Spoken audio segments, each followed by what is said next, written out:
Web3 gaming guilds first gained traction and found success here in the Philippines in 2019. But much has changed since then. With that, Jen Bilango of blockchain space will give us a glimpse into the future of guilds, joined by global leaders, including Irene Umar of YGG Southeast Asia, Abhishek Anand of IndieGG, Akio Tanaka of YGG Japan, and Christy Choi of SkyGG.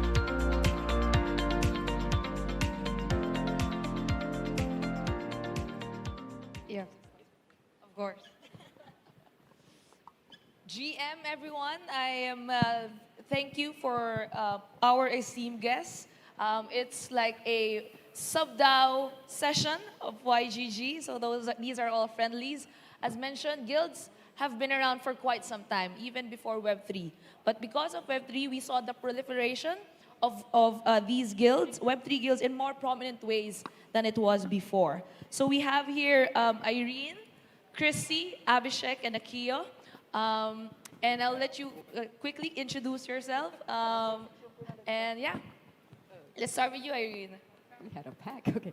Hi, everyone. My name is Irene. I'm from YGG Southeast Asia. I'm based off in Indonesia and hence taking care predominantly of the Indonesian market. But in the past a year, I think we have expanded to 6 other markets. I'll keep it short, yes.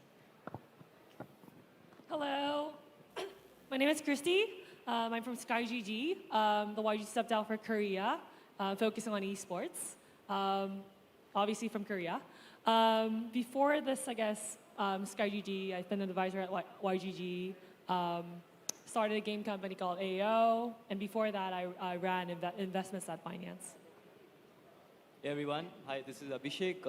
I lead business at IndieGG. Effectively, what we're building is we're building the largest distribution rails for global game studios to come and build in India. We're creating micro communities. We are taking an esports first approach. So we're fundamentally sort of really building things very differently to enable Web 2 gamers to move to Web 3, have fun, engage, and do all of that. Hi, I'm Akio Tanaka. Today I'm actually wearing multiple hats. So I'm representing YGG Japan because we co-incubated. However, to give you guys full disclosure, I'm a partner at Infinity Venture Crypto, and we are investor in all the companies here, including blockchain space. I'm super conflicted, but I'm gonna promise you that I'll give you a very frank opinion today, even though I do hope that all of us will be successful here. He's the godfather of the stage. So you've got to give credence to Akio every time you answer. So thank you, everyone. So we are well represented actually in different countries, right, where a lot of Web3 gaming guilds have proliferated.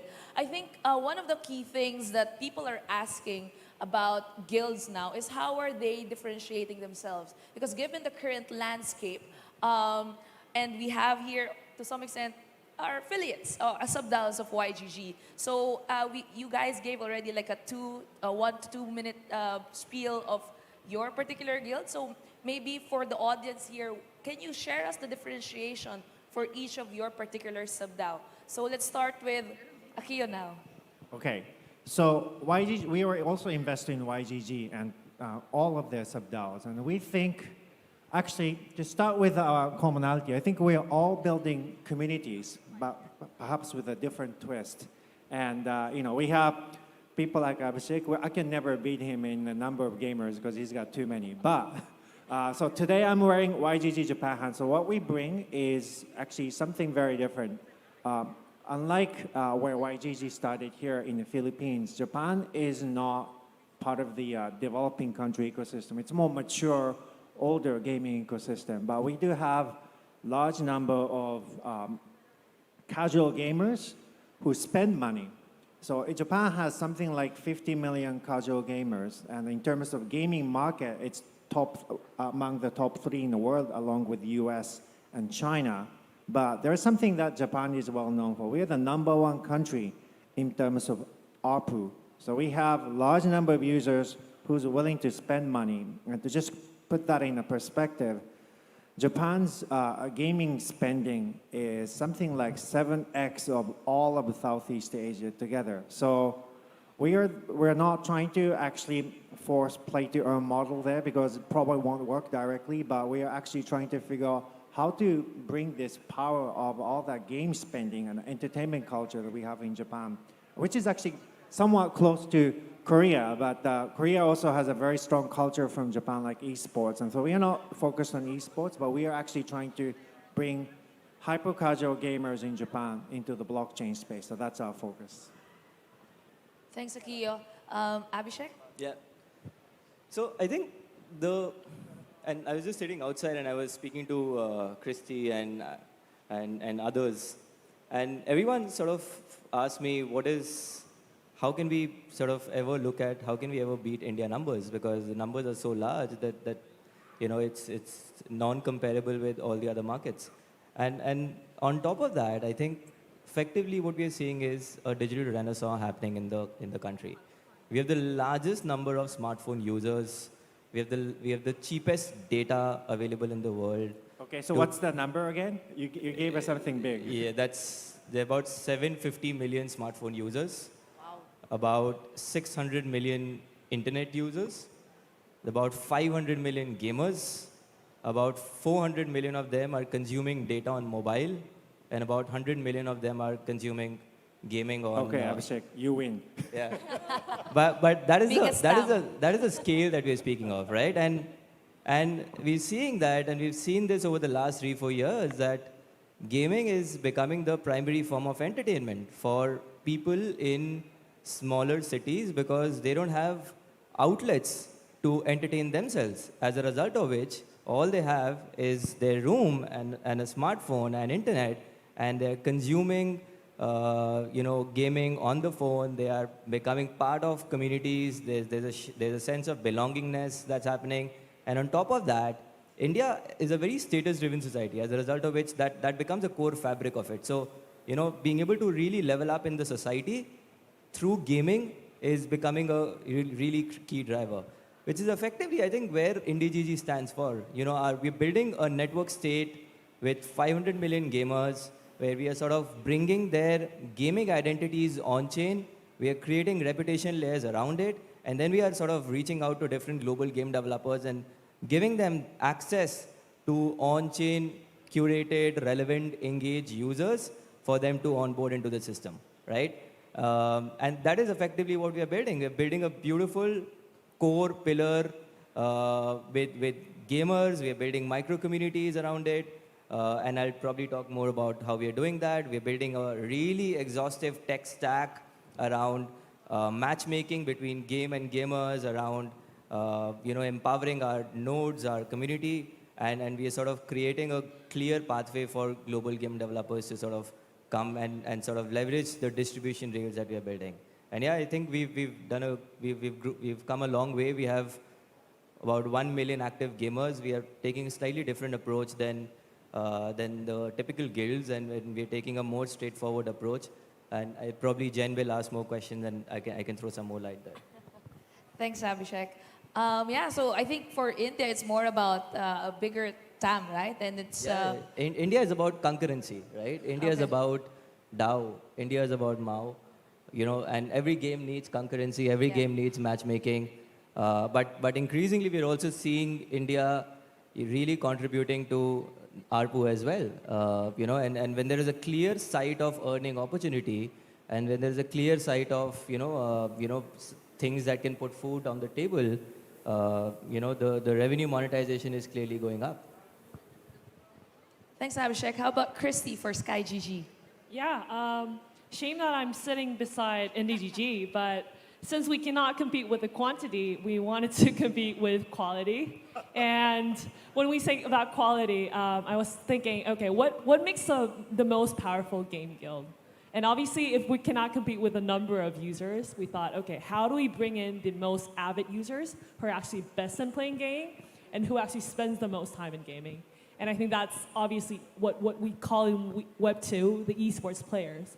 And so, Korea is a country of esports. We even coined the name esports from the beginning. Jiho talked about the StarCraft moment back in the early 2000s.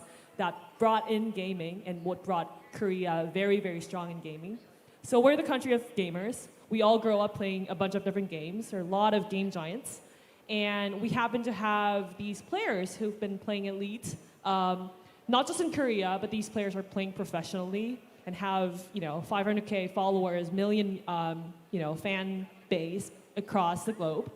And we thought, okay, how do we engage and bring in these esports players to be part of the game guild? And how do we bring in the Web2 gamers who follow these esports players? And how do we onboard these Web2 gamers to the Web3 gaming community? And that's like the vision that SkyGG has. We want to basically support the esports community. We're not going to say, okay, we're just doing a random crypto thing to the gaming community. But our strategy is we're just here because we love game.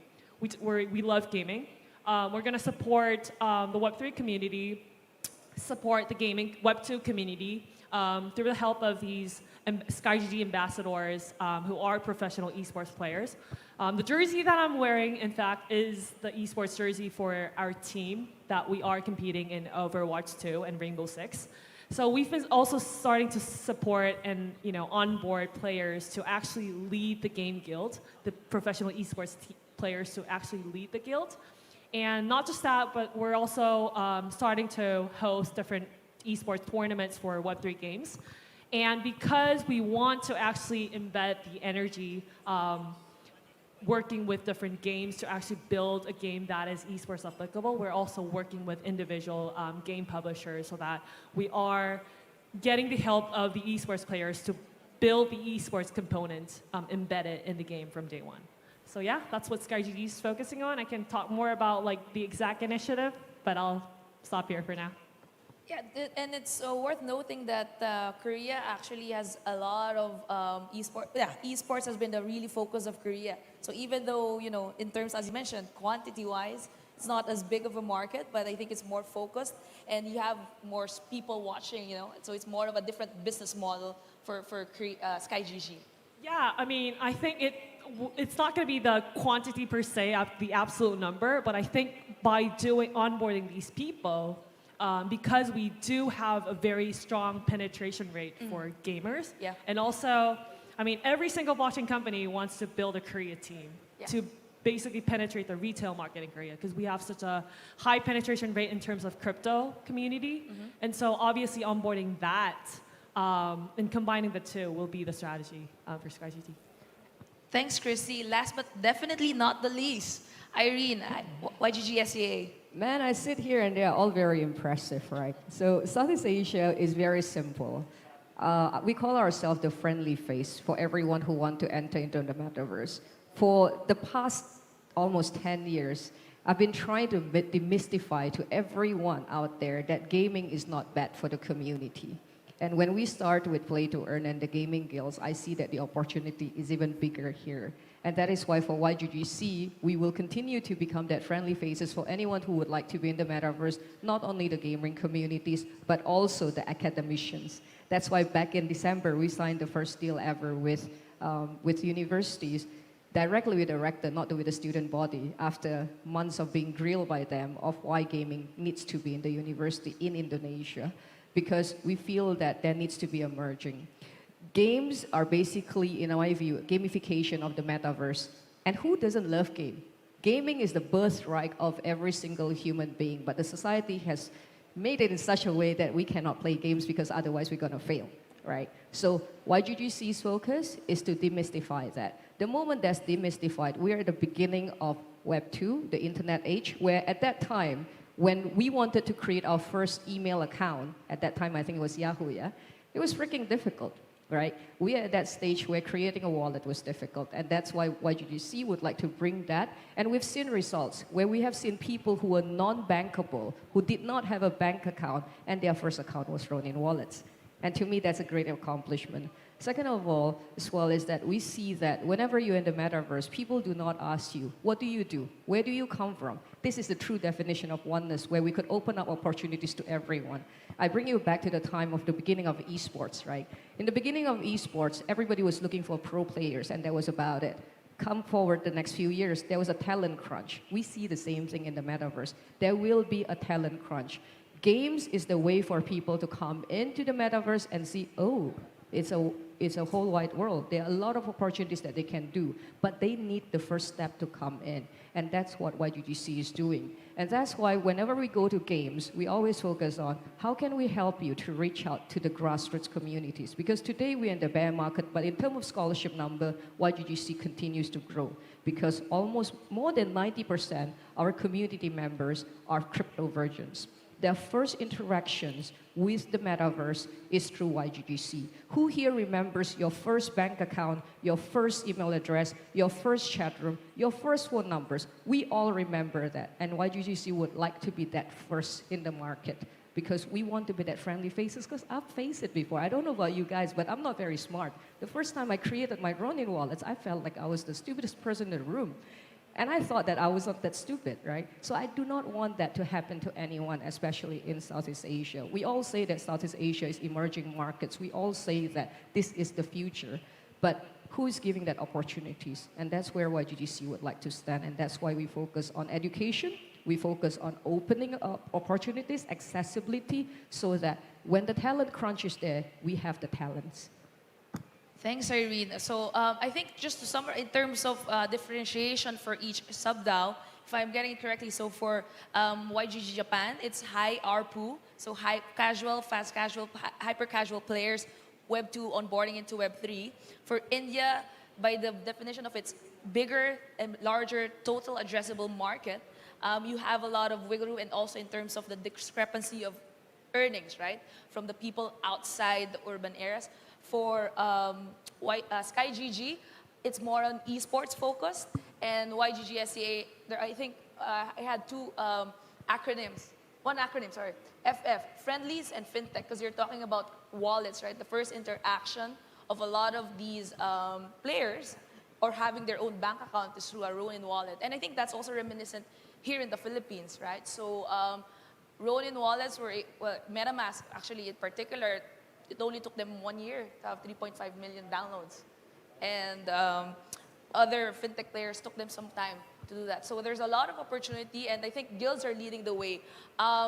So we saw different business models, right, from each, or focus in the next couple of months for each particular guild that we have here on stage. So for your growth, given that that is your focus right now, those are the focus for your particular guild, what are the specific challenges in terms of growth and management for your communities, right? What are the challenges for you guys? Okay, so let's start with Irene this time. You're very fair, Jen. So the challenge for us, because we are targeting in Southeast Asia, because we are targeting the crypto versions, right? Obviously, education is difficult, but I see that during the bear market, it pays off because retention rates is there.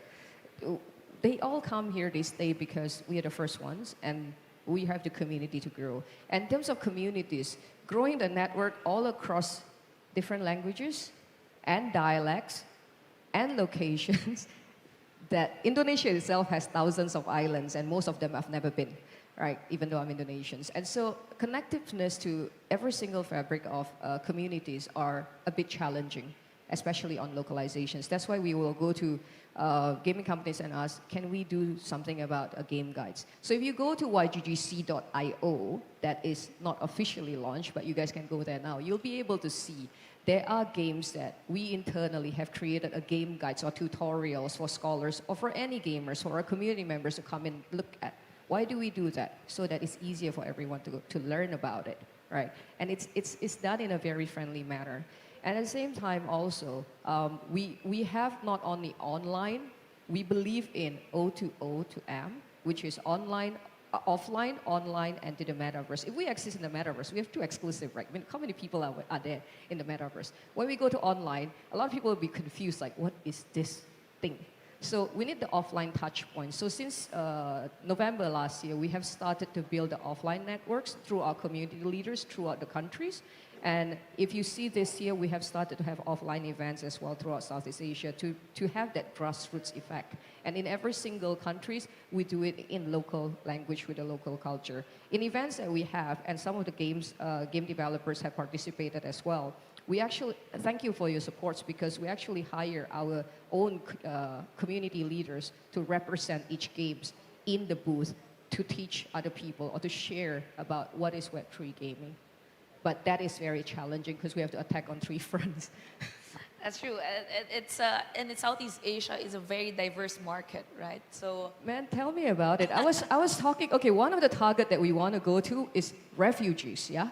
The refugees in Southeast Asia, we are already in talks to a couple of organizations, and we're also in talks to a couple of organizations that handles foreign workers, and also those people who, the ex-con, right, who was previously in prison, coming back to the society. We are in talks with all of them. But imagine, all of these communities are very old school. So it takes time, but it pays off because of the impacts that's there. That's what keeps me going in the bear run, right? Because the impacts are real, and it's there, and you could see it. thanks, Irene. How about Christy for SkyGG? I think generally the biggest challenge is what is going to be the next big fun game in the community.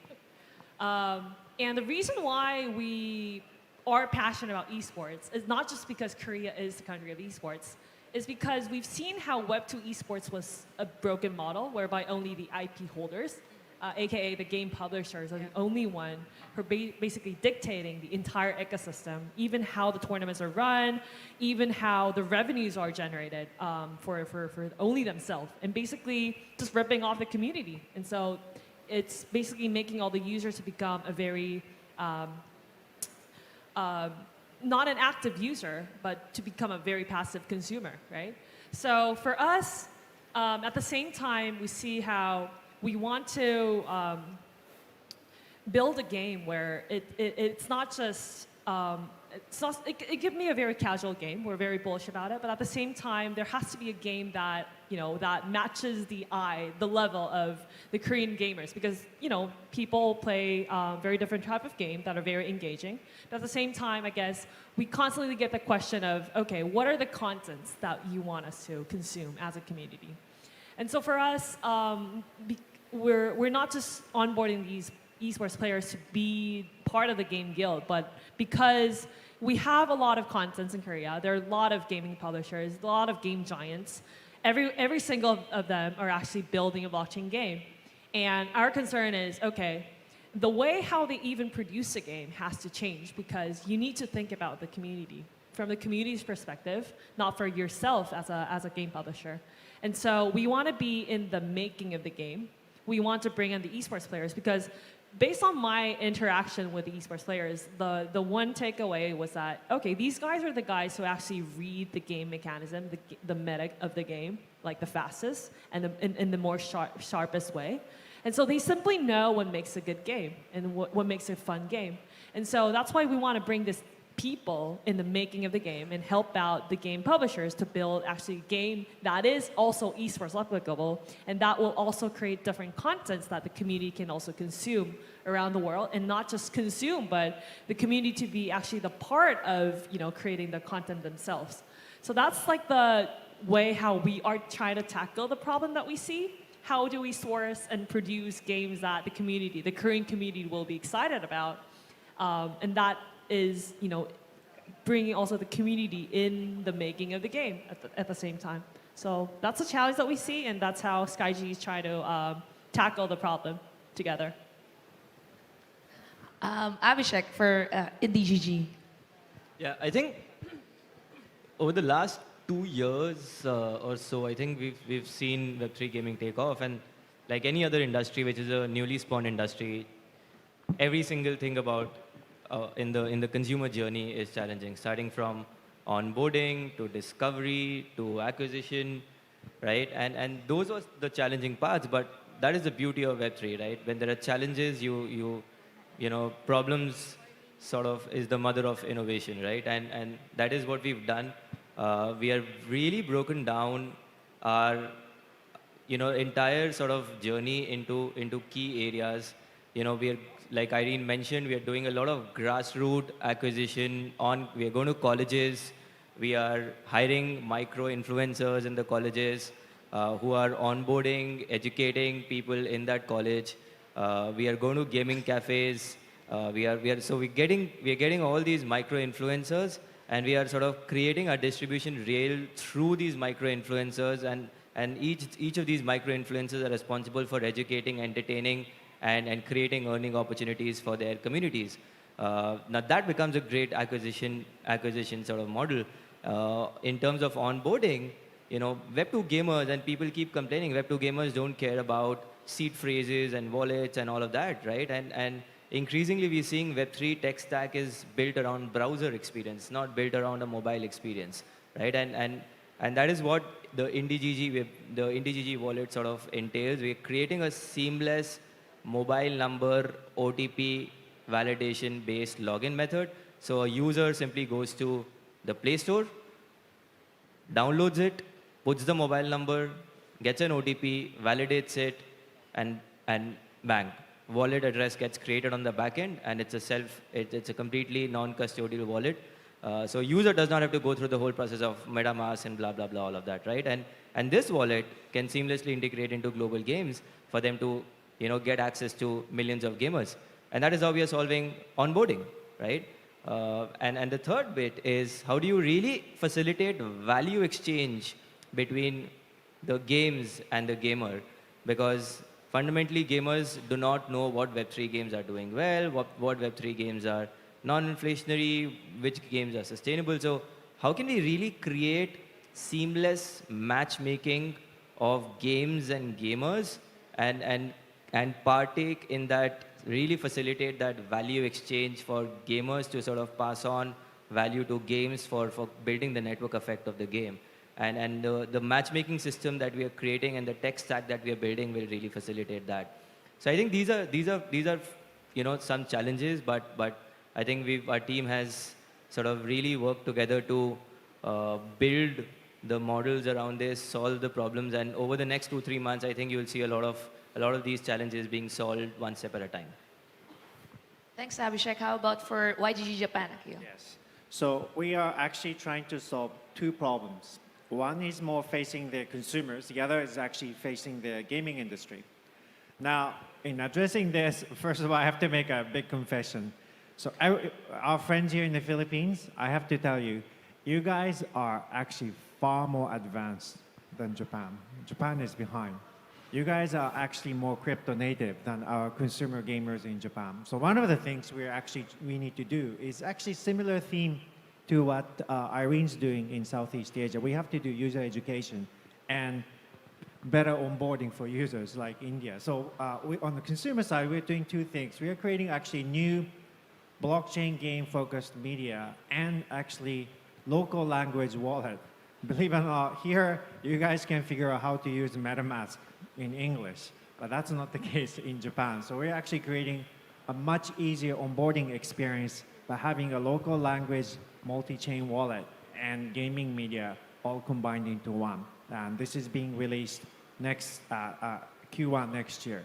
Now, on the gaming industry side, Japan has actually big gaming companies like Sega, Nintendo, Square Enix. All of these guys are now trying to figure out their blockchain gaming strategy. And we also have a lot of Korean publishers that are very active in Japan, like Netmarbles, come to us, and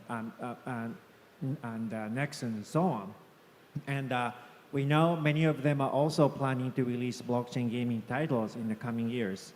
But what's missing on the gaming side is that on Web2 games, they have platforms to acquire users easily. Basically, performance marketing and paid user acquisition. You can actually spend $5-10 million easily to promote new game. But that promotion channel doesn't exist today. However, we just made a partnership with the largest gaming ad network in Japan called Unicorn. And YGG Japan and Unicorn actually co-developed a new advertising platform for gaming industry. And that's actually being released this month. So we're solving the problem for game companies where to spend their millions and acquire users. So those are two initial problems we are tackling, and both actually very product-centric approach. Thanks, Akio-san. So on that note, thank you everyone to all our panelists. And I'd like to make one comment commending the organizers, that includes us, a very balanced panel. It's usually, when we talk about gaming, it's usually male-dominated, but very happy to see that females are also being well represented and are founders in these particular guilds. So thank you, Irene, Christy, thank you. Abhishek, and Akio. Thank you. Thank you. Thank you, everyone. Thank you, Jen, Irene, Abhishek, Akio, and Christy.